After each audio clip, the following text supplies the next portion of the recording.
Okay, so now we've completed the framing, we've installed our door, and we've also installed our 3 windows. And so now we're going to be working on the polycarbonate and the other components that are allowing us to close the structure.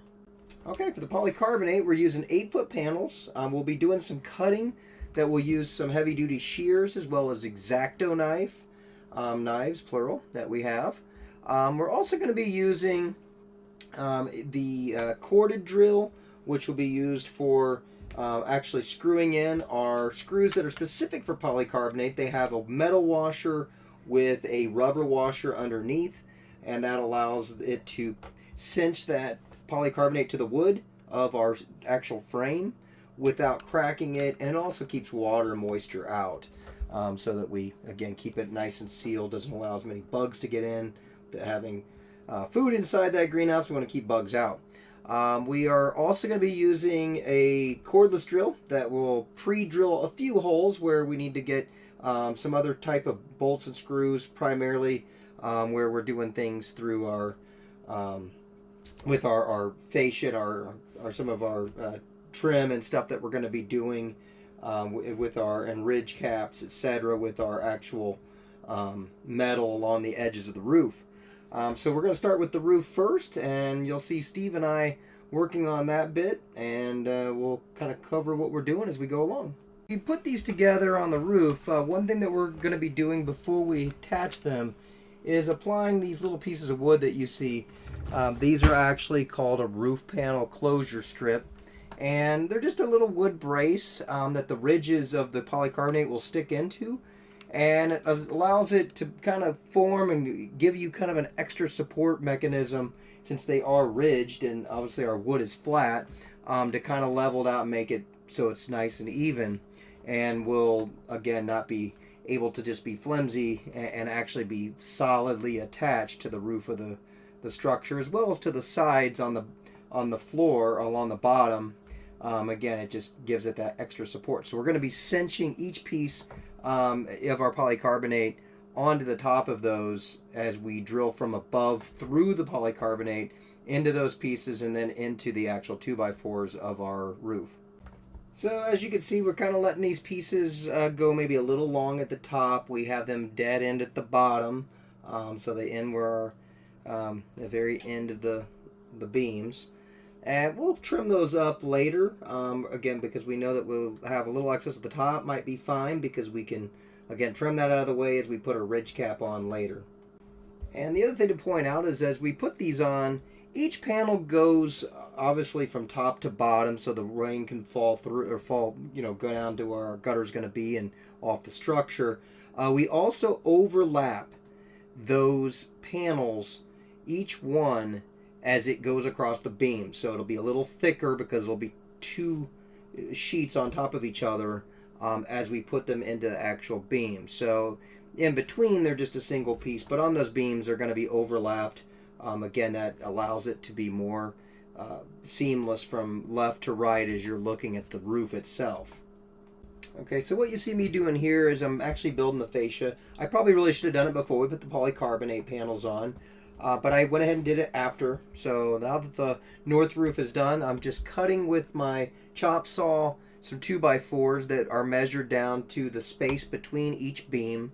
And then I'm taking my nail gun and from the prior video that you saw, and I'm actually just nailing those pieces of 2x4 in between each rafter, which makes a flush, full complete piece from east to west on that roof, that then I'll also be able to screw the very ends of the polycarbonate panels into that new piece of 2x4 that's going to be again nailed in between the beams, so it'll allow the very ends of our polycarbonate to be sealed to the fascia itself. Okay, so now I'm doing the same thing, except this time on the south side of the greenhouse. But in this instance, I learned my lesson. I actually am doing it before we put the polycarbonate panels on.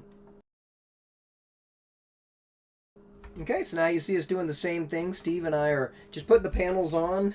Again, we're overlapping all but the very ends of it, because of course that's a singular piece, but everything inside the middle will be overlapped as they are on a beam. So the furthest right part of a panel will also be overlapped with the furthest left of the other panel. And then we're also starting the ridge cap, as you see here. Because we don't have a lot of space, we won't be able to get and climb on top of it. We're actually putting the ridge cap on now, now that we've got a couple panels on the south side. So it'll overlap the entire north side that we've already done. We'll already trim that off and trim as we go. But this will allow us, we'll just slide the panel underneath it. It's literally light aluminum.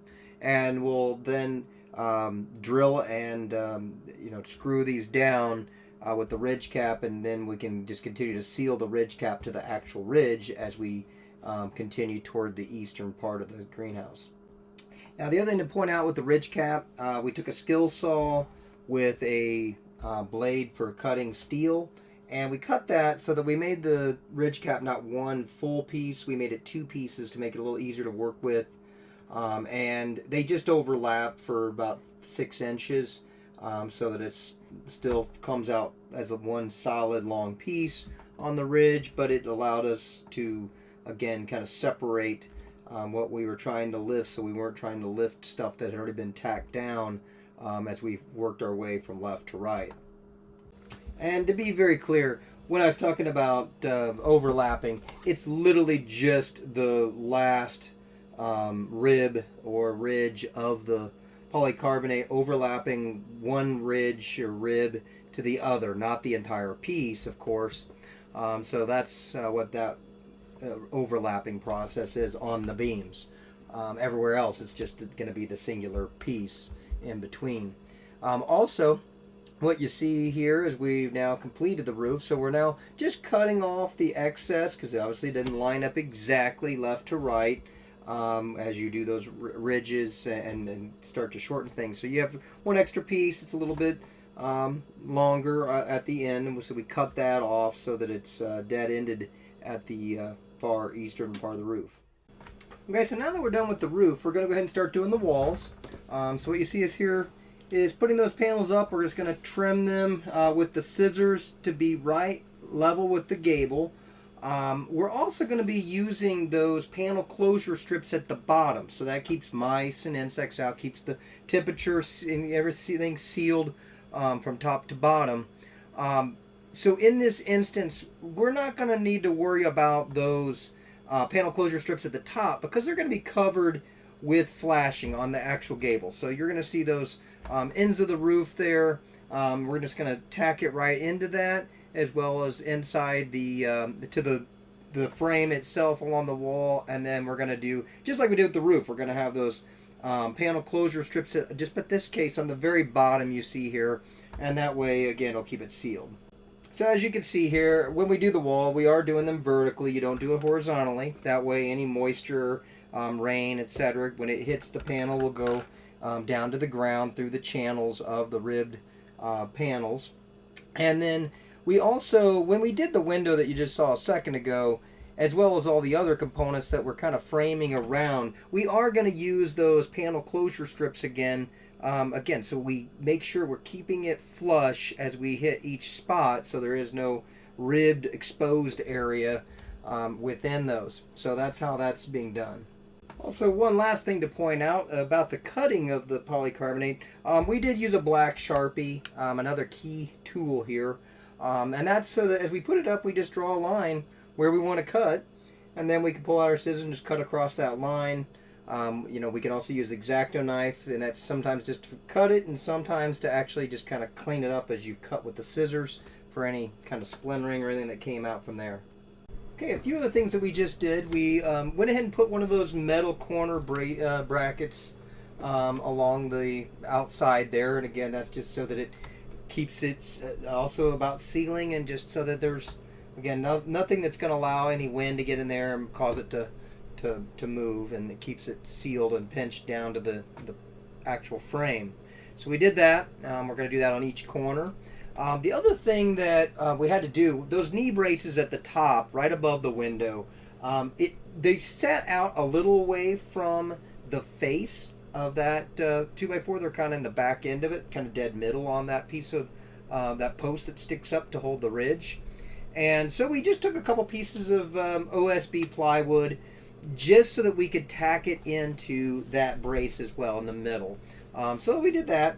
We're also, once again, using our Sharpie to cut out, to mark the line around our vent that you see here. And then we're just going to take our X-Acto knife and just cut that away. And again, create the actual space around that so we can tack up those pieces of polycarbonate. Okay, so now you can see I've been putting the flashing on the ends, and that's where we officially just close the very top piece of the panels down on those gables. And for that, it's just simple tin snips. We just had some simple flashing and some metal screws. This is where some of that pre-drilling goes into effect, where we kind of pre-drill through some of that, and then just tack those down and just use some sheet metal screws to push through.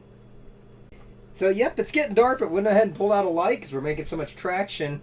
So we continued on. This is our easier wall, the south wall, because there's no windows, there's no angles. It's just straight across. Cut the top of the panels to size and screw them in. We still use the roof panel closure strips at the bottom.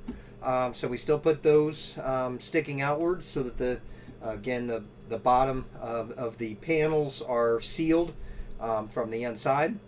And that's all we're doing here.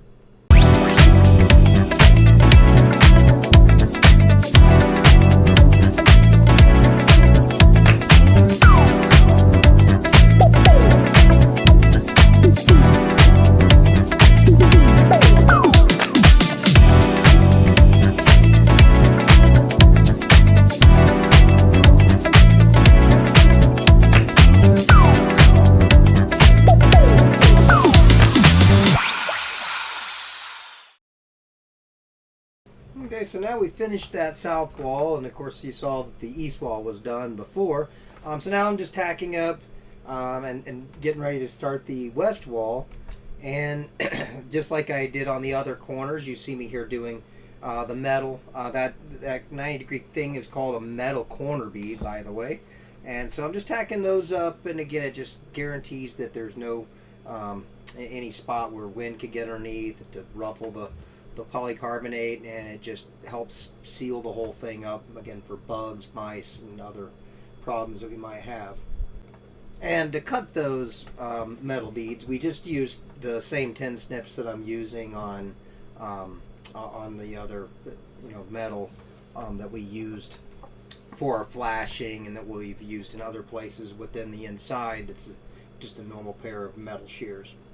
Okay, so now we're doing the paneling. What we're doing under the window, just one panel at a time. There's a lot more obstruction here, so we're doing a lot of cutting with our X-Acto knife and our shears. We also are adding those panel closure strips right underneath the window, and we'll add them in a couple other places on this wall, so that top to bottom, the bottom will be sealed and the top of those pieces will be sealed, so there's no exposure for anything to crawl inside there again, or the change in temperature we want. Keep the heat in during the winter, the cool out during the summer, etc. And as you see, once again, I'm using my Sharpie to kind of cut away the tops and draw the line of where I want to cut. They don't, again, have to be precise because we're going to be putting flashing over that when we're done here. And we're also going to do the same thing we did on the east wall for those knee braces that you see in the middle. Again, they're not flush to the very front of that wood. They're kind of in the middle of that post, so they sit about an inch in. So we just cut a couple blocks and screwed in to the USB or to the OSB to those to make it back to even with that actual front, so that we can tack that stuff down. And that's all we're doing here. And one of the things you might have noticed, and I neglected to mention, is that I'm also using a lot of C-clamps and other clamps to hold down the panel, so that I can draw those lines with a Sharpie, and so that I can, again, make sure the stuff lines up and see how it's going to look before I start the cutting.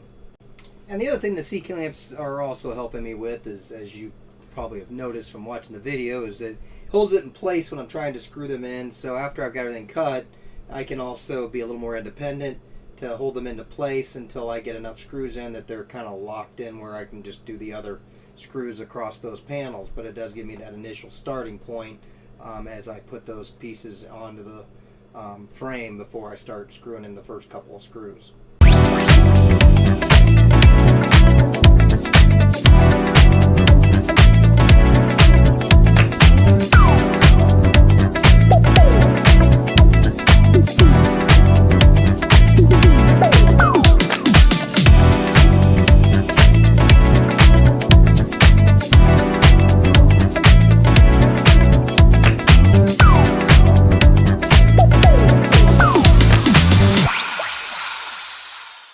And once again, we're working late at night with a little help from our lights, but this is because the weather's nice, might as well get it done.